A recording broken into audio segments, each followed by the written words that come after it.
రెండో ఒక పొద్దు కూడా హ్యాపీగా అయిపోయింది. ఇప్పుడే అయిపోయింది, ఒక పొద్దు ఇచ్చినాము. ఇంకా నమాజ్ అయిపోయింది.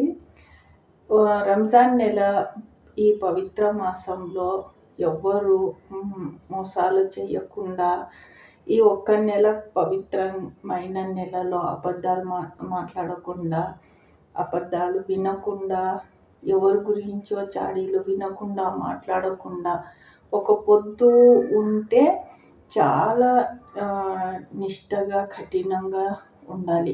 వీటి వల్ల అంటే మోసాలు చేయకుండా, అబద్ధాలు మాట్లాడకుండా, చాడీలు వినకుండా, ఇవి కూడా చాలా ముఖ్యం అన్నమాట.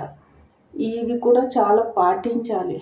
ఇవి కేవలం నేను పొద్దున్నే లేచి సైరీ అయిపోయింది, ఇంకా తర్వాత ఇంకా ఈవినింగ్ సాయంత్రం వరకు ఏమి తినకుండా ఉండి నమాజ్ చదువుకుంటే సరిపోతుంది, ఒక పొద్దు అనుకుంటారు కదా.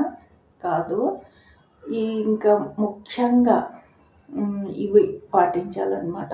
ఇంకా